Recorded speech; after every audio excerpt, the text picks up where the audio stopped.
Itu pelajar buat untuk hari esok. Masa kimia tu 1 jam, insyaAllah cukup. Salin soalan dengan menjawab. Okey, kita lihat soalan yang ini ya. Berkaitan dengan struktur atom. Rajah menunjukkan susunan zarah-zarah sesuatu unsur. Apakah keadaan fizik bagi bahan ini? Okey, yang ini pelajar tak ada masalah sangatlah sebab pelajar dia tahu. Yang mula-mula ni dia tak silap lah. Sebab, tapi pelajar masih keliru lagi. Keadaan fizik pelajar kena ingat, dia terdiri daripada pepejal, cair dan gas.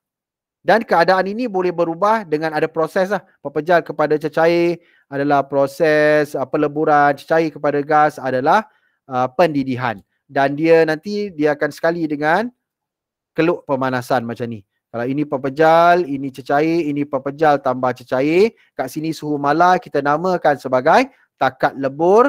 Dan kenapa suhu ini dia akan jadi malar? Kerana haba digunakan untuk mengatasi daya tarikan antara zarah-zarah. Okey, itu yang pertama. Kita lihat apakah keadaan fizik. So pelajar dapat lihat dia padat tetapi dia tidak teratur. Ini adalah cecair. Rata-rata pelajar betul jawab yang ini. Yang pelajar salah kat bawah ni. Okey, jadual di bawah menunjukkan 5 bahan dia berikan, dia minta kenal pasti zarah. Yang ini pelajar salah. Pelajar masih gunakan pepejal, cecair dan gas. Pepejal, cecair dan gas itu adalah keadaan. Zarah ini pula kita ada atom, kita ada molekul, kita ada ion. Apa maksud atom? Atom ni dia tidak bergabung. Contoh natrium, dia tak gabung dengan siapa-siapa. Dia adalah atom. Air, dia adalah sebatian, gabungan daripada hidrogen dan juga oksigen. Dua-dua bukan logam, dia akan membentuk ikatan kovalen. Kalau ikatan kovalen, zarahnya adalah molekul. Ini atom, yang ini zarah molekul. Oksigen, dia tidak bergabung dengan unsur lain tetapi dia membentuk ikatan kovalen. Dia bergabung dengan diri dia sendiri melalui ikatan kovalen. Ada ikatan kovalen dia, zarah ni adalah zarah molekul. Natrium klorida. Natrium klorida membentuk ikatan ion. So zarahnya adalah zarah ion. Dan amonia. Amonia ni kalau dia pelajar keliru, ada yang jawab ion. Jawab ion salah. Sebab jawapannya sepatutnya adalah molekul. Tapi pelajar boleh cakap kan, ini kan dia boleh mengion dalam air. Dia adalah alkali yang lemah. Betul.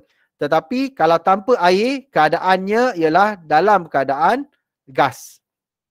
Celupkan dalam air, barulah dia berubah menjadi alkali lemah. Dia barulah jadi aqueous. Kita panggil dia adalah aqueous. Sebab dia antara sebatian kovalen yang boleh larut dalam air oleh kerana adanya ikatan hidrogen.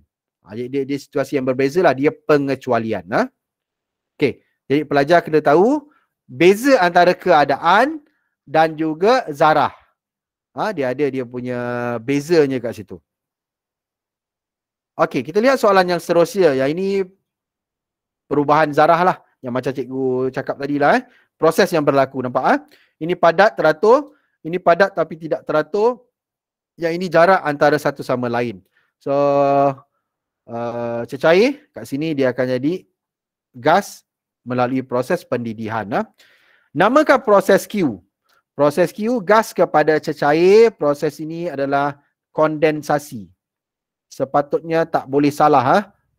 Sebab ini dah kita belajar daripada darjah 4 sampailah tingkatan 4. Jenis zarah yang terdapat dalam air. Balik kepada soalan yang atas tadi, molekul. Keadaan physical X selepas proses Q. Selepas proses Q, keadaan fizikal dia ialah keadaan fizikal X selepas proses Q. Mana proses Q? Okey, proses Q, gas kepada cecair. So jawapannya cecair lah kat sini. Pepejal X berubah kepada cecair. Nyatakan perubahan bagi tenaga zarah. Okey, daripada pepejal jadi cecair. Tenaga zarah meningkat. Daya tarikan semakin lemah. Okey, daya tarikan kat sini kuat, kat sini lemah. Ini sangat lemah sebab dia punya kedudukan jarak antara satu sama lain. Dari segi tenaga kinetik, dia bergetar sikit. Yang ini sederhana, ini tenaga kinetiknya paling tinggi ya untuk gas. Apakah yang berlaku kepada zarah-zarah apabila dipanaskan? Soalan ni sebenarnya nak tanya je, apa yang berlaku pada zarah? Zarah dia akan serap tenaga dan tenaga kinetik meningkat. Tenaga kinetik meningkat. Okey. Untuk soalan ini sebenarnya nak uji pengetahuan asas pelajar. Soalan-soalan yang cikgu berikan ni lebih kepada menguji pengetahuan asas pelajar. Dan kalau pelajar jawab salah, maksudnya dia masih keliru. Pemahaman dia masih belum cantik. Okey, soalan yang kedua. Okay, dia berikan maklumat, ada elektron, lepas tu ada proton dan ada neutron. Okey, ini model atom mana? Yang ini cikgu suruh pelajar ingatkan dulu macam ni tau. D, T, R, B, C. Aku, engkau pun perlu nenek. Aku, engkau pun perlu nenek. Aku ni atom, ini elektron, yang ini proton, yang ini petala, yang ini neutron. So kalau kita lihat daripada maklumat yang dia berikan, dia bagi tahu ada elektron, ada proton, ada neutron. So siapa ahli sains yang mengenal pasti perkara ini? Ini adalah Chadwick. Chadwick yang mengenal pasti. Macam mana lukisan dia, boleh letakkan lukisan ni ke atas ni. Ataupun lihat dalam buku teks lukisan yang melintang-melintang tu kan, nukleus, lepas tu dia ada macam ni. Lepas tu dia ada macam ni. Macam tu pelajar juga boleh gunakan rajanya ini sebab dia ada, yang penting ada nyatakan atom, ada nyatakan proton dan ada nyatakan neutron. Okey. Ramai jawab kat situ Bohr. Bohr dia cuma kenalkan petala. Petala. Apa soal padam tadi ni? Petala. Okey, seterusnya rajah menunjukkan macam ni cas pada nukleus atom unsur X, Y dan Z. Cas ini merujuk kepada proton. Okey. Yang ini petala, petala 1, petala 2. Kat petala ni yang bulat ni adalah elektron. Okey, kita lihat nyatakan zarah subatom. Subatom macam yang cikgu nyatakan sebelum inilah. Pun ada 3. Yang ini pen. Subatom, proton, elektron dan juga neutron. Okey. Lebih kecil daripada atom. Zarah, atom, molekul, ion. Keadaan, pepejal, cair dan gas. Itu kena sentiasa ingat. Sebagai seorang pelajar kimia, itu asas dia. Nyatakan zarah seatom yang menyebabkan nukleus bercas. So, casnya positif kan? Yang dalam nukleus. So, ini jawapannya adalah proton. Ramai pelajar jawab betul. Nyatakan zarah seatom lain terdapat dalam nukleus atom. Selain proton, dalam nukleus juga ada neutron. Okey. Elektron kat mana? Elektron dekat petala. Petala yang ini. C, tulis susunan elektron bagi atom X, Y dan Z. X 21. Y 2. 7. Z 2. 8. 2, 8, 3. Kita pergi lagi kepada soalan yang seterusnya. Dia bagi tahu atom Z mempunyai 14 neutron. So Z kalau kita buat perwakilan, proton dia 13. Dia bagi tahu tu neutron 14. Berapa nukleon dia? Nombor nukleon dia kita campurkan lah. Sebab dalam nukleon itu terdiri daripada proton dan juga neutron. So kita akan dapat 27.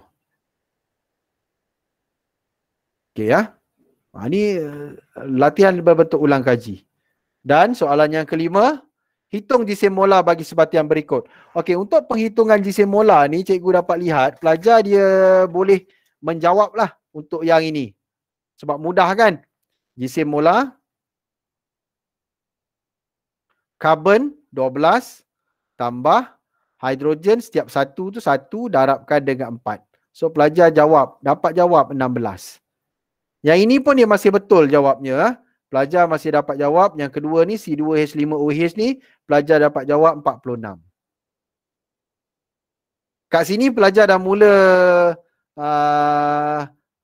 ada kesalahan. Kenapa kesalahan? Sebab mungkin nombor dia besar. Nilai dia besar. Oksigen ada 4, kromium ada 2, kalium ada 2. Ada pelajar dia dah mula tersilap semasa buat pengiraan. Jadi rugilah. Sepatutnya jawapan dia 39 ada 2 kan. Tambahkan dengan kromium. 1 kromium 52. Darabkan dengan 2. Tambahkan dengan oksigen 16. Kita darabkan dengan 4. So kita akan dapat 246. Ada pelajar yang silap lah sebab nombornya dah makin besar. Masuk D ni ramai yang salah. Okey. Kenapa D ni ramai yang salah? D ni ramai yang salah sebab pelajar tak tahu 3 ni siapa punya. Ada yang 3 ni kepunyaan oksigen sahaja. Ada juga 3 ni kepunyaan semua sekali dapat 3. Tak. 3 ni adalah kepunyaan nitrogen dan oksigen. Dan sepatutnya bila kita menjawab ni, kita buat aluminium kan 27. Tambahkan dengan nitrogen 14. Tambahkan dalam tu ialah oksigen itu 3 kan. 1 oksigen 16. 16 kali 3, 48.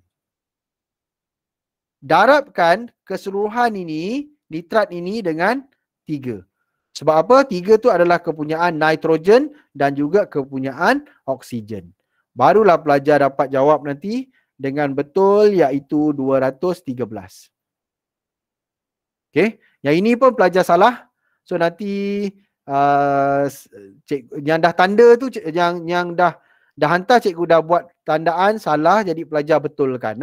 So yang lain-lain yang belum buat penghantaran ini wajib sebenarnya. Dia memang wajib lah, cikgu beri tugasan, pelajar wajib hantar. Dan lewat pun pelajar tetap kena hantar. Tapi cikgu tak nak lah bila ajar itu perkara yang cikgu nak 10 hingga 15 minit nak bincangkan perkara itu. Patutnya pelajar dah faham. So nanti cuba buat untuk zinc hidroksida 99. Yang ini ramai betul, yang ini ramai betul. Okey, pelambum iodida ni 715. Ini ramai salah. Kenapa yang ini ramai salah? Sebab nombor 5-nya kat depan. Tapi kena ingat ada titik. 5 ni siapa punya? 5 ni adalah air punya. Hidrogen dan juga oksigen. Okay, so jawapan dia ialah 400. Jawapan dia ialah 250. Nanti cuba Yang ini 400. Yang salah tu cubalah. Yang dah betul tak apa. Maknanya pelajar faham lah. Yang ini adalah 84. Okey, itu dia. Ada soalan yang pelajar nak tanya?